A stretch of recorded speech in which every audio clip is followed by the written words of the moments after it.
Hello friend, welcome back to the my channel. दोस्तों, आज की इस वीडियो में हम लोग झारखंड जीके के महत्वपूर्ण क्वेश्चन को डिस्कस करेंगे। ये दोस्तों आप लोगों के लिए एक मिनी मॉक टेस्ट की तरह होगा। तो आप लोग देखिए 40 में कितने प्रश्नों को अटेम्प्ट कर पा रहे हैं और जो आप लोगों का 120 में कितना मार्क्स आ रहा है। बाकी दोस्तों, अगर ये वीडियो आपको अच्छा लगे तो वीडियो पर एक लाइक और एक कमेंट जरूर कर दें। वीडियो को ज़्यादा से ज़्यादा अपने दोस्तों को साथ शेयर करें और जो लोग चैनल पर नए आ रहे हैं चैनल को सब्सक्राइब करना ना भूलें। तो चलिए आज के इस वीडियो को स्टार्ट करते हैं। आज का जो हमारा पहला क्वेश्चन है, झारखंड का अक्षांशीय विस्तार। ये दोस्तों आप लोगों का बेसिक सा क्वेश्चन है, बट ये दोस्तों आपका कई बार जो है प्रीवियस ईयर्स के क्वेश्चन में ये पूछ चुका है। तो आप लोग इसे बेसिक समझिए, बट ये आपको इसे हल्के में नहीं लेना है। ये जो है दोस्तों अक्षांशीय विस्तार है, देशांतीय विस्तार आपको अच्छे से याद रखना पड़ेगा। तो झारखंड का जो अक्षांशीय विस्तार ये कितना है, ये दोस्तों 21 डिग्री 58 मिनट 10 सेकंड से लेकर 25 डिग्री 19 मिनट और आपका 15 सेकंड उत्तरी अक्षांश तक ये जाता है। तो यहाँ पर जो हमारा करेक्ट आंसर होगा ऑप्शन बी हो जाएगा। ये तो हो गया दोस्तों इसका अक्षांशीय विस्तार। अगर बात किया जाए दोस्तों इसका देशांतरीय विस्तार, देशांतरीय विस्तार झारखंड का कितना है, तो झारखंड का जो देशांतरीय विस्तार है दोस्तों ये स्टार्ट होता है 83 डिग्री से, है ना। तो इसे बस शुरू का ये याद रखिए, 83 डिग्री 19 मिनट, 83 डिग्री 19 मिनट और 50 सेकेंड से स्टार्ट होता है। ये 83 डिग्री 19 मिनट 50 सेकेंड से लेकर ये कहाँ तक जाता है, 87 डिग्री 57 मिनट तक। ठीक है, तो ये आपका देशांतरीय विस्तार हो गया। पूर्वी देशांतर, ठीक है, ये 83 डिग्री 19 मिनट 50 सेकेंड पूर्वी देशांतर से लेकर 87 डिग्री 57 मिनट पूर्वी देशांतर तक जाता है। और इसका अक्षांशीय विस्तार कितना है, 21 डिग्री 58 मिनट 10 सेकेंड उत्तरी अक्षांश से लेकर 25 डिग्री 19 मिनट 15 सेकेंड उत्तरी अक्षांश तक इसका जो है विस्तार है, अक्षांशीय और देशांतरीय विस्तार। उसके बाद अगर इसका बात किया जाए दोस्तों कि नॉर्थ से जो साउथ है, झारखंड में जो है नॉर्थ से साउथ की लंबाई कितनी है, तो नॉर्थ से साउथ जाने पर इसका जो झारखंड का टोटल जो लंबाई है 380 किलोमीटर का। अगर हम लोग जाएँ दोस्तों पश्चिम से पूरब जाने पर झारखंड का टोटल लंबाई कितना है, तो पश्चिम से पूरब जाने पर झारखंड का जो टोटल लंबाई है 463 किलोमीटर का। अब अगर बात किया जाए लंबाई और चौड़ाई में कितने किलोमीटर का डिफरेंस है, तो लंबाई और चौड़ाई में दोस्तों 83 किलोमीटर का डिफरेंस है ना। ये याद रखिएगा, ये क्वेश्चन आपको कभी कभी पूछ लेता है। तो नॉर्थ से साउथ यानी उत्तर से दक्षिण जाने पर टोटल लंबाई कितना है, 380 किलोमीटर का। अब पश्चिम से पूरब जाने पर टोटल लंबाई कितना, 463 किलोमीटर का। और लंबाई और चौड़ाई में जो डिफरेंस कितने का है, 83 किलोमीटर का डिफरेंस है। अगर पूछा जाए दोस्तों झारखंड का राज्य जो है इसका आकृति कैसा है, तो झारखंड राज्य का जो आकृति है दोस्तों ये चतुर्भुजाकार है। ठीक है, झारखंड राज्य की आकृति कैसी है, तो चतुर्भुजाकार है। इसके अलावा कुछ और पॉइंट को याद रखिए, जैसे अगर पूछा जाए कि झारखंड का बाउंड्री जो है कितने राज्यों के साथ है जो है अपनी सीमा साझा करता है, तो झारखंड दोस्तों टोटल 5 राज्यों के साथ अपना सीमा को साझा करता है। उत्तर में कौन सा हो जाएगा, उत्तर में बिहार, उसके बाद आपका पूरब में वेस्ट बंगाल, दक्षिण में आपका किससे, उड़ीसा से, उसके बाद आपका पश्चिम में आपका छत्तीसगढ़, और पश्चिम और उत्तर में दोस्तों आपका यूपी से ही अपना बाउंड्री शेयर करता है। अगर बात किया जाए दोस्तों कि झारखंड जो है बिहार के कितने % भूभाग से अलग होकर बना है, तो बिहार का ये 46% भूभाग से अलग होकर बना है। और क्या इसमें पूछ सकता है दोस्तों, तो अगर इससे आपका एरिया से भी रिलेटेड क्वेश्चन बन जाता है, तो झारखंड का अगर बात किया जाए कि झारखंड का टोटल क्षेत्रफल कितना है, तो झारखंड का जो टोटल क्षेत्रफल है ये 79,714 किलोमीटर स्क्वायर है। ठीक है, 79,714 किलोमीटर स्क्वायर। ये तो किलोमीटर में लगभग सबको याद होता है, बट आप इसको एक बार माइल में भी याद कर लीजिए, तो ये 30,778 माइल है। ठीक है, माइल में आप इसे एक बार ध्यान में जरूर रखें, क्योंकि हो सके आपको क्वेश्चन थोड़ा सा फंसाने के लिए इसे माइल में पूछ दे। तो किलोमीटर में 79,714 किलोमीटर और माइल में कितना है, तो 30,778 माइल। अगर बात किया जाए दोस्तों कि झारखंड जो है पूरे देश के एरिया का कितना % है, तो पूरे देश का ये 2.42% है। और एरिया वाइज झारखंड का रैंक कितना है पूरे देश में, तो एरिया वाइज झारखंड का जो रैंक है पूरे देश में ये 15वां रैंक है। तो ये सारे कुछ छोटे पॉइंट है, बट ये सारे क्वेश्चन दोस्तों आपका PYQ में पूछा हुआ है, तो आप इसे जो इग्नोर मत करिएगा। ये आपका JPSC से लेकर JSSC हर एग्जाम में पूछा हुआ है। तो चलिए नेक्स्ट क्वेश्चन देखते हैं। तो झारखंड का कौन सा जिला बिहार की सीमा को स्पर्श नहीं करता है, तो ये दोस्तों ये भी आपका काफ़ी आसान क्वेश्चन है। ये सारे क्वेश्चन आप लोगों को पता होगा। तो आपको पता है कि झारखंड का जो टोटल 10 जिला जो है बिहार से अपना सीमा को साझा करता है। ये 10 जिला कौन कौन सा है, तो सबसे पहले तो यहाँ अगर हम इधर से देखेंगे दोस्तों, अगर सबसे पश्चिम तरफ से तो गढ़वा हो जाएगा। गढ़वा के बाद आप पलामू के बाद दोस्तों आता है चतरा के बाद आपका दोस्तों हजारीबाग के बाद आपका आ जाएगा दोस्तों कोडरमा कोडरमा के बाद आपका दोस्तों गिरिडीह, गिरिडीह के बाद आपका कौन सा आएगा, देवघर, देवघर के बाद आपका दोस्तों दुमका, दुमका के बाद आपका आएगा दोस्तों गोड्डा, और गोड्डा के बाद आपका आएगा साहिबगंज। तो यहाँ पर पूछ रहा है बिहार से स्पर्श नहीं करता, तो ये आपका लातेहार स्पर्श नहीं करता। तो कौन कौन सा जिला किस किस राज्य को स्पर्श करता है, ये सारे आप लोगों को पता होगा। यहाँ पर कुछ मैं आपसे जो है दूसरे टाइप का क्वेश्चन एक बार आप लोगों को रिवाइज करा देता हूँ। जैसे अगर पूछा जाए दोस्तों कि झारखंड के कितने जिले कोई भी राज्य के साथ अपना सीमा नहीं बनाता, ठीक है, मैंने क्या पूछा कि झारखंड के कितने जिले कोई भी राज्य के साथ अपनी सीमा को साझा नहीं करता है, तो ये टोटल 2 जिला है, ठीक है। और ये कौन कौन सा है, तो ये आपका हो जाएगा खूंटी और एक हो जाएगा आपका दोस्तों लोहरदगा। तो खूंटी और लोहरदगा 2 ऐसे जिले हैं जो किसी राज्य के साथ अपने सीमा को शेयर नहीं करते। वहीं अगर आपसे पूछा जाए दोस्तों कि झारखंड के कितने ऐसे ज़िले हैं जो एक राज्य के साथ केवल अपना बाउंड्री को बनाता है, ठीक है, झारखंड के कितने ऐसे ज़िले हैं जो केवल एक राज्य के साथ ही अपना सीमा साझा करता है, तो केवल एक राज्य के साथ सीमा साझा करने वाले जो टोटल ज़िला हैं दोस्तों ये 16 ज़िला है। अगर फिर इसी तरह से आपसे पूछ लिया जाए कि झारखंड के कितने ऐसे ज़िले हैं जो 2 राज्यों के साथ अपना सीमा को बनाता है, तो 2 राज्यों के साथ सीमा बनाने वाले टोटल जिला कितने हैं, तो 2 राज्यों के साथ सीमा बनाने वाले जो टोटल जिला है दोस्तों ये 5 जिला हो जाएंगे, ठीक है। 2 राज्यों के साथ सीमा बनाने वाले कितने टोटल जिला है, 5। अगर फिर से उसी तरह से अगर पूछ लिया जाए कि झारखंड के कितने ऐसे जिला है जो 3 राज्यों के साथ अपना सीमा बनाते हैं, तो 3 राज्यों के साथ सीमा बनाने वाला एकमात्र जिला कौन है दोस्तों, तो ये आपका गढ़वा हो जाएगा, ठीक है। तो इस तरह से ये क्वेश्चन नया फ्रेम हो सकता है, तो आप लोग इसे ध्यान में रखें। नेक्स्ट क्वेश्चन देखते हैं कि स्थानीय त्योहारों को चित्रित करने वाली जनजातीय कला को नए राज्य चिन्ह में स्थान दिया गया है जो निम्न में से क्या दर्शाता है। तो आप लोगों को पता है दोस्तों कि अभी जो हमारा 2020 में 2020 में जो है हमारा नया लोगो, झारखंड का नया लोगो को जो है लाया गया था। तो झारखंड का नया लोगो दोस्तों 14 अगस्त 2020 को इसका अनावरण किया गया था। कहाँ से, तो आर्यभट्ट सभागार से, और 15 अगस्त से इसे जो है लागू कर दिया गया था। अब ये झारखंड का जो नया लोगो है दोस्तों इसमें जनजातीय कला को चिन्हित करने के लिए जो है इसमें जनजातीय कला को जो है राज्य चिन्ह में स्थान दिया गया। और ये जनजातीय कला कौन सा था, ये भी आपसे क्वेश्चन पूछ सकता है, कौन से जनजातीय कला को जो है राज्य चिन्ह में स्थान दिया गया, ये सौर चित्रकारी को दोस्तों, ठीक है। तो सौर चित्रकारी को जो है राज्य चिन्ह में जगह दिया गया। अब ये सौर चित्रकारी किसको दर्शाता है, यही क्वेश्चन यहाँ पर पूछ रहा है। तो सौर चित्रकारी यहाँ पर किसको दर्शाता है दोस्तों, तो जनजाति की समृद्ध संस्कृति और विरासत को, यानी जो करेक्ट आंसर होगा ऑप्शन डी हो जाएगा। अगला क्वेश्चन है झारखंड के किस जिले में सर्वाधिक अनुसूचित जाति प्रतिशत के आधार पर पाए जाते हैं। तो सर्वाधिक अनुसूचित जाति प्रतिशत के आधार पर ये कहाँ पर पाया जाता है दोस्तों, पलामू में। तो ये दोस्तों आपका 2011 के जनगणना से संबंधित प्रश्न है। तो यहाँ पर मैं दोस्तों 2011 के जनगणना संबंधित जो भी इंपॉर्टेंट पॉइंट है एक बार क्विक रिवीजन करा दे रहा हूँ। जैसे अगर पूछा जाए कि 2011 की जनगणना के अनुसार झारखंड का टोटल जनसंख्या कितना, तो झारखंड का टोटल जनसंख्या दोस्तों 3,29,88,134 है, ठीक है। झारखंड की ये टोटल जनसंख्या हो गई। अगर टोटल जनसंख्या के हिसाब से देखा जाए तो झारखंड का पूरे देश में रैंक कितना है, तो जनसंख्या के हिसाब से झारखंड का जो रैंक है ये 14वां रैंक है। अगर वहीं बात किया जाए दोस्तों सर्वाधिक जनसंख्या कहाँ पर है, तो सर्वाधिक जनसंख्या किस जिले में है, तो सर्वाधिक जनसंख्या दोस्तों रांची है, ठीक है। सर्वाधिक जनसंख्या वाला जिला कौन सा है, रांची। अगर बात किया जाए न्यूनतम जनसंख्या वाला जिला कौन सा है, तो न्यूनतम जनसंख्या वाला जिला दोस्तों आपका लोहरदगा बन जाएगा, ठीक है। न्यूनतम जनसंख्या वाला जिला लोहरदगा। उसके बाद अगर पूछा जाए दोस्तों कि जो दशकीय वृद्धि होता है तो सबसे ज़्यादा जनसंख्या वृद्धि कहाँ पर हुआ है, सबसे ज़्यादा जो है जनसंख्या वृद्धि किस जिला में हुआ है, तो ये आपका कोडरमा में, सबसे ज़्यादा जनसंख्या वृद्धि कोडरमा में। वहीं अगर बात किया जाए दोस्तों सबसे कम जनसंख्या वृद्धि कहाँ पर हुआ है, तो सबसे कम जो जनसंख्या वृद्धि ये धनबाद में हुआ है, ठीक है। ये पॉइंट हो गया। उसके बाद आपको इससे रिलेटेड घनत्व पूछ सकता है, जनसंख्या घनत्व।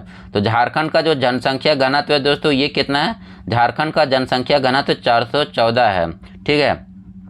अगर बात किया जाए सर्वाधिक जनसंख्या घनत्व वाला जिला, सर्वाधिक जनसंख्या घनत्व वाला जिला कौन सा है, तो सर्वाधिक जनसंख्या घनत्व वाला जो जिला है दोस्तों ये धनबाद है।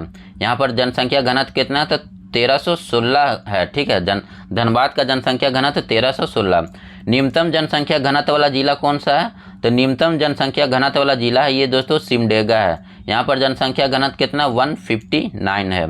उसके बाद यहाँ पर आपका जनगणना से क्या क्वेश्चन बन सकता है, लिंगानुपात से रिलेटेड। तो झारखंड का जो लिंगानुपात है वो कितना है, तो 948 है। ठीक है, झारखंड का लिंगानुपात कितना है, 948। अगर पूछा जाए सबसे अधिक लिंगानुपात वाला जिला कौन सा है, तो सबसे अधिक लिंगानुपात वाला जिला आपका वेस्ट सिंहभूम। और न्यूनतम लिंगानुपात वाला जिला कौन सा है, तो न्यूनतम लिंगानुपात वाला जिला दोस्तों ये आपका धनबाद हो जाएगा। ठीक है, सबसे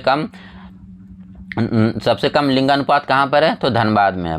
उसके बाद और इससे क्या बन सकता है क्वेश्चन दोस्तों, तो इससे आपको फिर साक्षरता दर से आपका क्वेश्चन बनता है।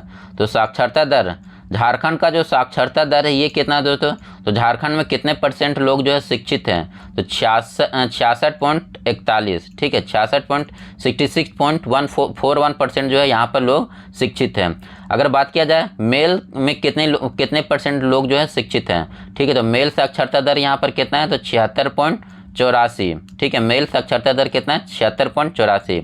अगर फीमेल का बात किया जाए, फीमेल साक्षरता दर कितना है, तो फीमेल का जो साक्षरता दर है ये 55.42 है। ठीक है, फीमेल का साक्षरता दर कितना है, 55.42।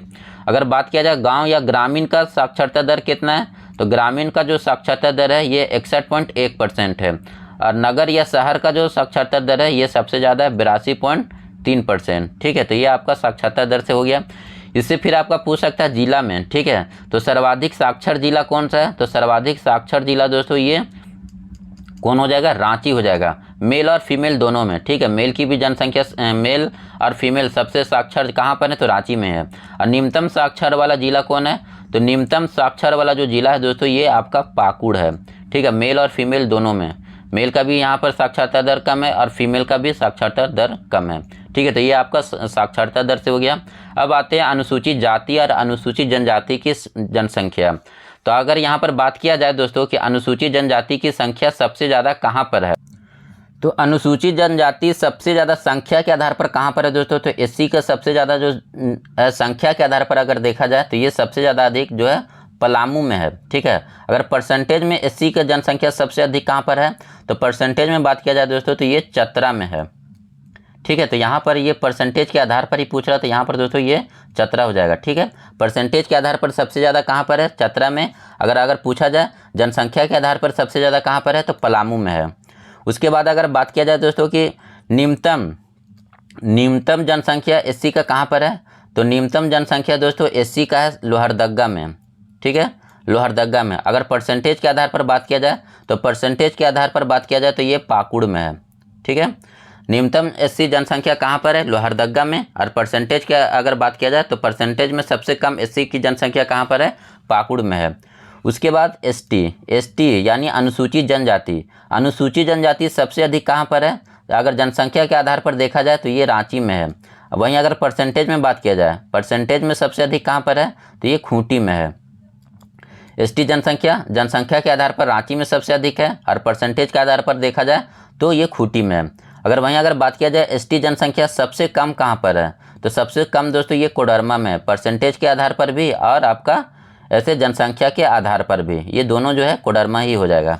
तो यहाँ पर हमारा क्या था, झारखंड का अनुसूचित जाति प्रतिशत के आधार पर, तो प्रतिशत के आधार पर सबसे कम आपका चतरा हो जाएगा। ठीक है, यहाँ पर ये आंसर गलत टिक है, तो ये आप करेक्ट आंसर ऑप्शन डी हो जाएगा। बाकी 2011 से जो है आपका जनगणना से रिलेटेड सारे चीज़ को मैंने रिवाइज करा दिया है। नेक्स्ट क्वेश्चन देखते हैं। 1833 ईस्वी में दक्षिण पश्चिम फ्रंटियर एजेंसी का मुख्यालय कहाँ था, जिसे बाद में रांची के नाम से जाना गया।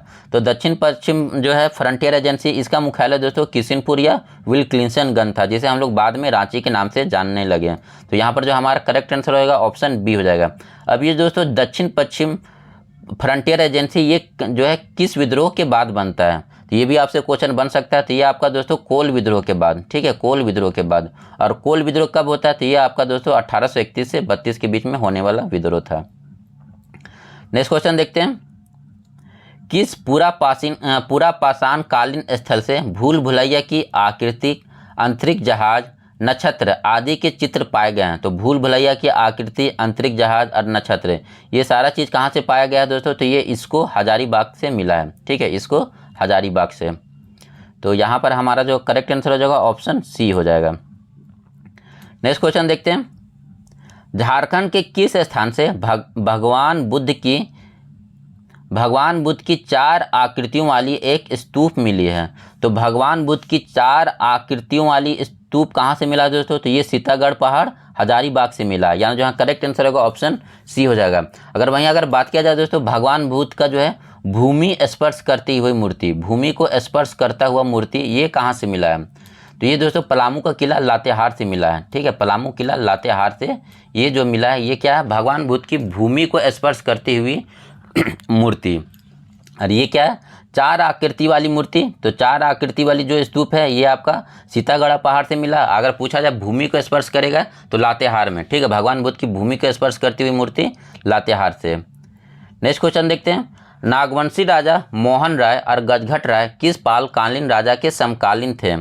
तो ये जो नागवंशी राजा मोहन राय और गजघट राय ये किस पालकालीन राजा के समकालीन थे? तो महेंद्र पाल के ये समकालीन थे, यानी जो करेक्ट आंसर होगा ऑप्शन बी हो जाएगा। निम्न में से कौन सा कथन सत्य है? सत्य कथन यहाँ पर कौन सा है? उरांव जनजाति का प्रवेश इस क्षेत्र में बख्तियार खिलजी के साथ हुआ, ये सही है। उरांव एवं मुंडा की भाषाओं में अरबी, फारसी और तुर्की भाषा का इफेक्ट मिलता है, ये भी यहाँ पर सही है। खिलजी काल में प्रचलित चौधरी, खुद, मुकदम जैसे शब्द आज भी यहाँ पर प्रचलित हैं, तो ये भी यहाँ पर सही है। तो ये सारे जो कथन है यहाँ पर सही हो जाएंगे। नेक्स्ट क्वेश्चन देखते हैं, 1538 ईस्वी में शेरशाह ने अपने सेनापति ख्वास खां को किस चेरो राजा के विरुद्ध सैनिक कार्रवाई के लिए भेजा था? तो 1538 ईस्वी में शेरशाह ने अपने सेनापति, तो ये आप सेनापति वाला जरूर ध्यान में रखें, शेरशाह का सेनापति कौन था? ख्वास खां, जो झारखंड के चेरो राजा पर जो है आक्रमण किया था। तो इन किस चेरो राजा पर? तो महाराज चेरो पर, यानी जो करेक्ट आंसर होगा ऑप्शन डी हो जाएगा। पलामू किला के किस चेरो राजा ने 1719 में टोरी परगना पर अपना कब्जा कर लिया था? तो पलामू के किस चेरो राजा ने 1719 में टोरी परगना पर अपना जो है कब्जा कर लिया था? ये दोस्तों रंजीत राय थे, यानी जो करेक्ट आंसर होगा ऑप्शन डी हो जाएगा। अगला क्वेश्चन देखते हैं, निम्नलिखित में से कौन सा कथन सही है? सही कथन यहाँ पर पूछ रहा है। तो सिंह वंश की पहली शाखा की स्थापना 8वीं शताब्दी में हुआ और इसके संस्थापक दर्प नारायण सिंह थे। सिंह वंश की पहली शाखा, ये तो ठीक है दोस्तों, 8वीं शताब्दी में हुआ, और इनके संस्थापक, ये संस्थापक यहाँ पर गलत दिया हुआ। संस्थापक कौन थे? सिंह वंश के पहली जो शाखा थी उसके संस्थापक काशीनाथ सिंह थे। ठीक है, काशीनाथ सिंह, पहली शाखा के संस्थापक कौन थे? काशीनाथ सिंह। तो ये तो पहला कथन गलत हो जाएगा। नेक्स्ट देखते हैं हम लोग, नेक्स्ट कथन क्या है? इस राजवंश में कुल 13 राजाओं ने शासन किया। जो पहली शाखा थी उसमें टोटल 13 राजाओं ने 13वीं शताब्दी तक शासन किया, ये तो सही है। सिंह वंश की दूसरी शाखा की स्थापना 1205 ईस्वी में, ठीक है, काशीनाथ सिंह की ने, ये तो यहाँ पर फिर से ये गलत हो गया। सिंह वंश का दूसरी शाखा 1205 में हुआ था, और इसका जो संस्थापक कौन थे दोस्तों? तो इसके संस्थापक दर्प नारायण सिंह थे। दर्प नारायण सिंह सिंह वंश की दूसरी शाखा के थे संस्थापक। इनके पश्चात इन वंश में युधिष्ठिर, काशीराम सिंह, अच्युत सिंह, जगन्नाथ सिंह ने कई राजा हुए हैं। तो ठीक है, इसके इस शाखा जो दूसरी शाखा थी उसमें युधिष्ठिर, काशीराम सिंह, अच्युत सिंह, जगन्नाथ सिंह, कई राजा ऐसे हुए हैं। तो ये सही है यहाँ पर। तो हमारा जो ऑप्शन 2 और 4 सही है, तो ऑप्शन बी यहाँ पर करेक्ट आंसर हो जाएगा। नेक्स्ट क्वेश्चन देखते हैं, पलामू पर अंग्रेजी आधिपत्य कब स्थापित हो गया? तो पलामू पर दोस्तों जयनाथ सिंह था, तो वहाँ पर जब ये भाग जाता है तो उसके बाद जो है अंग्रेज यहाँ पर पूरी तरह से अपना कब्जा कर लेते हैं। और ये कब करते हैं दोस्तों? तो ये 73 से 74 के बीच में। तो ये आसपास का दिया ऑप्शन, तो ये आप यहाँ पर इसको करेक्ट कर लीजिए दोस्तों। ये ऑप्शन आपका 1773 और 74 के बीच में जो है पलामू पर जो है अंग्रेज़ों का आधिपत्य हो जाता है। नेक्स्ट क्वेश्चन है, 1782 ईस्वी में हुआ तमाड़ विद्रोह को दबाने के लिए किस अंग्रेज अधिकारी ने मुख्य भूमिका निभाई थी? तो 1782 में हुआ तमाड़ विद्रोह को दबाने के लिए जो है कौन सा अंग्रेज जो है मुख्य भूमिका निभाया था? तो ये दोस्तों आज हो जाएगा जेम्स क्रॉफ्ट, यानी जो करेक्ट आंसर होगा ऑप्शन ए हो जाएगा। अब ये जो तमाड़ विद्रोह है दोस्तों, ये आपको पता है कि तमाड़ विद्रोह कब से स्टार्ट होता है? तो ये आपका 1782 से स्टार्ट होता है, और उसके बाद ये कब तक चलता है? तो ये आपका 1821 तक चलता है। ये आपका जो है अंग्रेज़ों के खिलाफ सबसे लंबा, सबसे वृहत्तम और सबसे खूनी विद्रोह था और ये टोटल 6 चरणों में संचालित होता है। नेक्स्ट क्वेश्चन देखते हैं, चेरो विद्रोह के संबंध में कौन सा कथन सत्य है? सत्य कथन के बारे में पूछ रहा है यहाँ पर। तो चेरो विद्रोह, यह विद्रोह 1808 ईस्वी में चेरो किसान ने अपना राजा के विरुद्ध किया था। नहीं तो ये तो दोस्तों यहाँ पर गलत है। चेरो विद्रोह ये अपने राजा के खिलाफ नहीं किया गया था। ठीक है, चेरो विद्रोह तो ये 2 कारणों से हुआ था। एक तो आपका पहला कारण था उत्तराधिकारी का युद्ध, जिसमें क्या था कि कौन कौन थे, चित्रजीत राय और जयनाथ सिंह जो है वो अंग्रेज़ के खिलाफ हो जाते हैं। क्यों हो जाते हैं? क्योंकि वहाँ पर जो है अंग्रेज़ गोपाल राय को राजा बना देते हैं। तो ये पहला कथन यहाँ पर गलत हो जाएगा। अंग्रेज ने जयनाथ सिंह के स्थान पर गोपाल राय को राजा बना दिया था, ये कथन यहाँ पर इसके लिए सही है। अंग्रेज ने गोपाल राय को बंदी बनाकर रांची जेल डाल दिया था ना, ये भी कथन गलत है। ये गोपाल राय को तो दोस्तों तो अंग्रेज ने राजा बना दिया था, है ना, अंग्रेज राजा बना दिया था, तो ये रांची में क्यों ले जाएगा? तो ये ऑप्शन सी भी गलत हो जाएगा। तो ऑप्शन बी हमारा सही आंसर हो जाएगा। नेक्स्ट क्वेश्चन देखते हैं, 1820-21 में मेजर रफसेस तथा 1837 ईस्वी में कैप्टन विलिंसन के नेतृत्व में किस विद्रोह को जो है दबा दिया गया? तो ये आपका 1820-21 के आसपास में कौन सा विद्रोह होता है? तो हो विद्रोह, यानी जो करेक्ट आंसर होगा ऑप्शन सी हो जाएगा। अगला क्वेश्चन देखते हैं, निम्न में से किस विद्रोह के परिणाम स्वरूप 1833 ईस्वी में एक नए प्रांत दक्षिण पश्चिम सीमांत एजेंसी का गठन हुआ? तो ये तो अभी पिछले ही क्वेश्चन में हम लोग डिस्कस किए, कोल विद्रोह। अगला क्वेश्चन है, निम्नलिखित में से कौन सा कथन जो है सही है खरवार आंदोलन को लेकर? खरवार आंदोलन के संबंध में कौन सा जो है कथन सही है? तो यह आंदोलन 1874 ईस्वी में गंगा नारायण सिंह, ये गलत हो जाएगा पहला ही। ये दोस्तों खरवार आंदोलन किसके नेतृत्व में? तो भागीरथ मांझी के नेतृत्व में, भागीरथ मांझी के नेतृत्व में स्टार्ट होता है। तो ये पहला कथन यहाँ पर गलत हो जाएगा। गोड्डा जिला में तलडीहा गांव के निवासी भागीरथ मांझी ने इस आंदोलन की शुरुआत 1874 ईस्वी में की। लक्ष्य की प्राप्ति के लिए भागीरथ मांझी ने अहिंसा का मार्ग भी अपनाया। तो ये यहाँ पर सही है।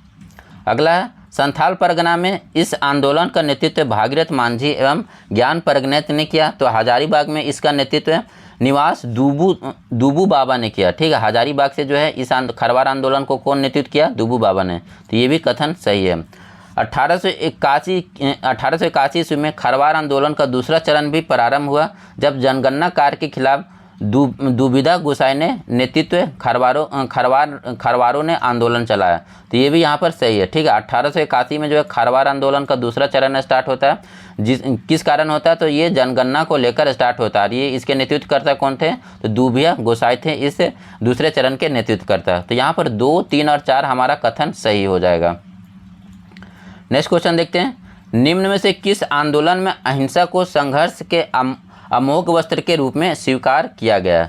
तो कौन सा आंदोलन? तो पूर्णतः अहिंसा पर आधारित था दोस्तों। तो ये टाना भगत आंदोलन था, यानी जो करेक्ट आंसर होगा ऑप्शन बी हो जाएगा। टाना भगत आंदोलन वर्ष 1914 में स्टार्ट होता है जतरा भगत के नेतृत्व में गुमला से। ठीक है, ये विशुद्ध गांधीवादी तरीके से लड़ा गया पहला जनजातीय अहिंसा विद्रोह था। नेक्स्ट क्वेश्चन देखते हैं, संयुक्त राष्ट्र शांति पदक से सम्मानित होने वाले संयुक्त राष्ट्र शांति पदक से सम्मानित होने वाले प्रथम भारतीय छायाकार कौन है? तो ये सचिन झा हो जाएंगे, यानी करेक्ट आंसर होगा ऑप्शन बी हो जाएगा। नेक्स्ट क्वेश्चन है, साहिबगंज जिला में निम्न में से क्या नहीं है? तो साहिबगंज जिला में कौन सा नहीं? तो उद्धव पक्षी विहार है, मोती झरना है, डामाकोल जलप्रपात है, माँ योगिनी मंदिर है। ये कहाँ पर है दोस्तों? ये गोड्डा में है। तो हमारा जो करेक्ट आंसर होगा ऑप्शन डी हो जाएगा, ये माँ योगिनी मंदिर साहिबगंज में नहीं है। नेक्स्ट क्वेश्चन है, पलामू जिला के संदर्भ में क्या गलत है? तो पलामू जिला में 3 अनुमंडल हैं, ये सही है। पलामू जिला में 21 प्रखंडों की संख्या 21 है, ये भी सही है। पलामू जिला की स्थापना 1899, नहीं ये गलत हो जाएगा दोस्तों। पलामू जिला का जो स्थापना होता है वर्ष 1892 में होता है। ठीक है, तो ये यहाँ पर गलत हो जाएगा। पलामू जिला में 5 विधानसभा क्षेत्र हैं, ये सही है। तो हमारा जो ऑप्शन सी है वो गलत हो जाएगा। साई सेंटर कहाँ पर स्थित है? तो ये दोस्तों बरियातू रांची में स्थित है, यानी जो करेक्ट आंसर होगा ऑप्शन सी हो जाएगा। स्थायी बंदोबस्त से क्या तात्पर्य है? तो स्थायी बंदोबस्त दोस्तों 1798 ईस्वी में बंगाल और उड़ीसा के संबंध में किया गया स्थानीय बंदोबस्त है, यानी जो करेक्ट आंसर होगा ऑप्शन बी हो जाएगा। स्थायी बंदोबस्त लॉर्ड कर्नवालिस 1793 ईस्वी में जो है आपका उत्तर पूर्वी भारत में जो लगाया जाता है।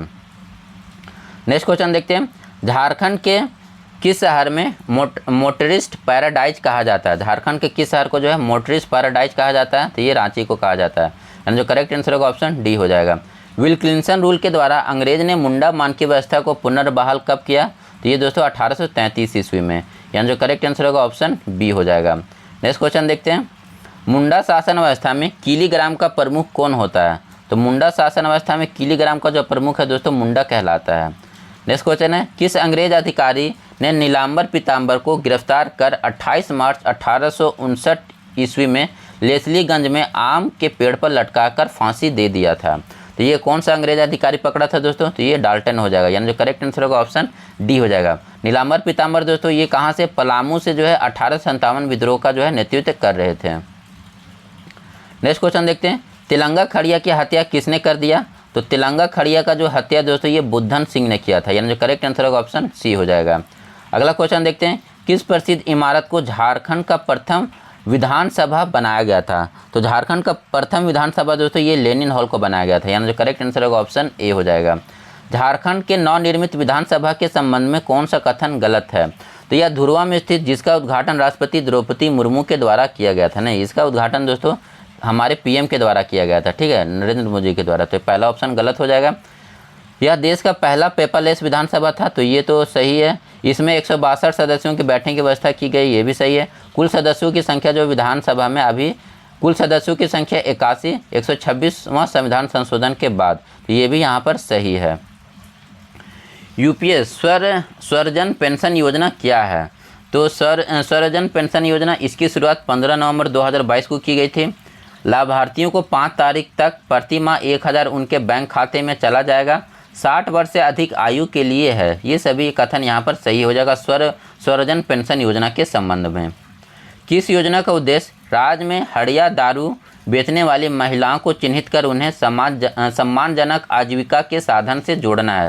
तो ये कौन सा योजना है दोस्तों? तो फूलो झानो आशीर्वाद योजना। ये कब स्टार्ट होता है? वर्ष 2020 में ये योजना स्टार्ट होता है। अगला क्वेश्चन है, जोहार योजना का उद्देश्य क्या है? तो ग्रामीण क्षेत्रों में रोजगार सृजन हेतु कौशल को बढ़ावा देना। जोहार योजना का उद्देश्य क्या है? तो ग्रामीण क्षेत्र है वहाँ पर रोजगार सृजन हेतु कौशल को बढ़ावा देना। और जवाहर योजना कब स्टार्ट होता है दोस्तों? तो जवाहर योजना वर्ष 2017 में स्टार्ट होता है। अगला क्वेश्चन देखते हैं। झारखंड में tin plate company of India की स्थापना 1920 में कहाँ पर की गई? तो टिन प्लेट कंपनी दोस्तों ये जमशेदपुर के गोलमुरी में है। यानी जो यहाँ करेक्ट आंसर होगा ऑप्शन सी हो जाएगा। अगला क्वेश्चन देखते हैं। भूकंप जोन 4 के तहत झारखंड के कितने जिले आते हैं? तो झारखंड में आपको पता है दोस्तों टोटल कितने जो है भूकंप जोन पाए जाते हैं? तो 3 भूकंप जोन पाए जाते हैं। ये 2 हो जाएगा, 3 हो जाएगा और भूकंप जोन 4 हो जाएगा। जिसमें भूकंप जोन 2 में टोटल 7 जिले हैं, भूकंप जोन 3 में 15 जिला है और आपका भूकंप जोन 4 में 2 जिला है। तो यहाँ पर आपका भूकंप जोन 4 में पूछ रहा है तो यहाँ पर 2 जिला हो जाएगा। यानी जो करेक्ट आंसर होगा ऑप्शन ए हो जाएगा। झारखंड के कुल वनों का कितना प्रतिशत जो आरक्षित वन है? तो झारखंड में कुल कितना प्रतिशत आरक्षित वन है दोस्तों? तो झारखंड में टोटल जो है 17.25% जो है आरक्षित वन है। यानी जो करेक्ट आंसर होगा ऑप्शन ए हो जाएगा। और वहीं बात किया जाएगा रिजर्व वन का यानी संरक्षित वन कितना है? तो 75.35 है, ठीक है, 75.35। ये लगभग आप 75% याद करके रखिए। और आपका जो आरक्षित वन है 17% है, 75 पॉइंट समथिंग है। तो ये आपका कौन सा संरक्षित वन है? और आरक्षित वन 17.25% है। लुपुंगुटू जलप्रपात किस जिले में स्थित है?